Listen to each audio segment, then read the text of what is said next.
singing opera, and she said, would you get involved? And I said, yeah. We raise money for the Burns unit as it's the 40th anniversary of the Bradford fire, where 56 people lost their lives and 265 were injured. So she said, yes, let's do it that way. And it's, of course, as you said, Bradford City of Culture 2025. So what could go wrong? I mean, it's such a, it's a fab idea. It's an ambitious idea. So how's it all going to work then? Well, Andrew Lloyd Webber is behind it, which is absolutely brilliant. We've altered the name from Phantom of the Opera to Bantam of the Opera, which Bradford City are the Bantams. So we hope to get a choir singing on the pitch at the end of the rehabilitation. So it helps with the fluency. So when you're singing, you don't realise you're trying to keep up with the words. When you talk slow initially in the first place, all of a sudden you can get up to speed. When my illness was at its height, I was singing Justin Fletcher songs to the grandkids. The grand old Duke of York to Morgan, my youngest grandson. Mr. Tumble. Yeah, and, he loved Mr. Tumble. And it helped. And my wife said, you can actually sing quicker than you can talk. And I said, well, most people can, to be fair, but that's been part of the working that's got my voice back. Poonam, it's just extraordinary, isn't it, how the brain can actually respond to something like Chris has just described. Yeah, I mean, because the brain is so complex, so much so that we're still learning new things every single day about what the brain can do. And when it comes to music therapy and singing, we know that they are extremely powerful and very effective clinical interventions when it comes to treating conditions where you're struggling perhaps with communication, additional needs, if there's been any chronic illnesses like respiratory problems, as well as injuries. Now, as you say, like with singing, I think a lot of the time people tend to think it's just such a simple activity, but it's so complex because when we're singing, we're using so many different parts of your brain in tandem with things like you're trying to recall memory, you're learning lyrics, you're appreciating rhythm, you're using your vocal cords.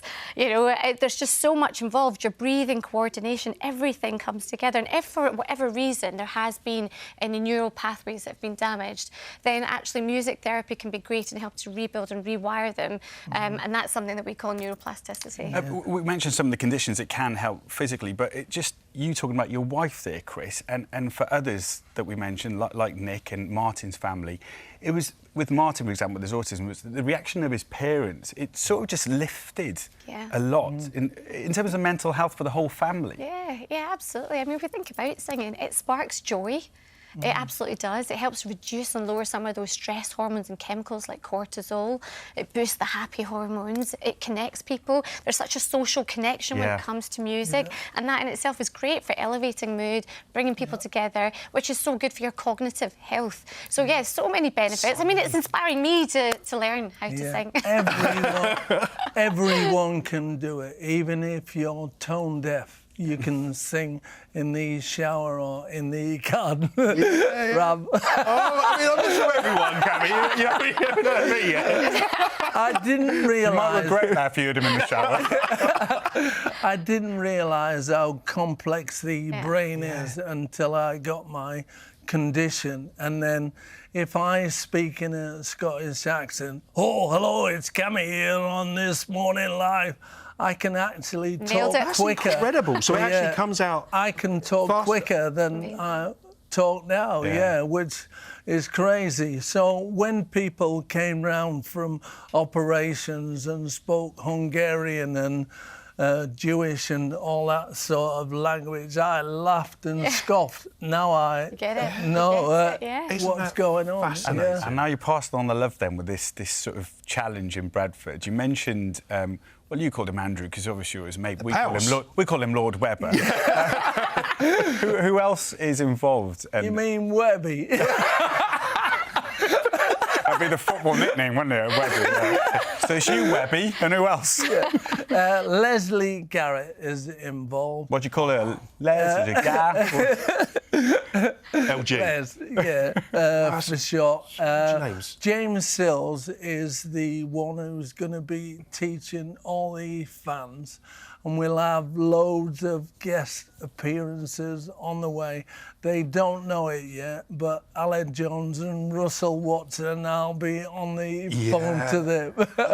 You're going to be tapping all your mates up and saying, right, I need your help here. So if No one anyone says else- no to Cammy No, as well. you They'll can do it. These big names. I know there's some other big names that you're going to try and get. You can't say who they are, but I know there's some massive Just names. told us two that I don't know. It's me, even me. He's getting them all. It's like an Avengers ensemble. He's getting everyone. If I Nitro's in there, Nitro's. Nitro would be there. So, if anyone wants to get involved in this, how can they do it, Cammy? I have no idea. Well, the good news is we can help you with that, Cammy. That bit we can do. Give us a clue. The Bantams. Should we do it? We'll do it for you, Cammy. We'll do it. It's on our website. If you'd like to get involved, you can head to the website, bbc.co.uk/morninglive. Let me know if you want to take over at any point, Cammy. They're the details there. You can sign up today, and my goodness, as you can imagine, not only will it be brilliant, but it'll be a top laugh with you as well. And it's such a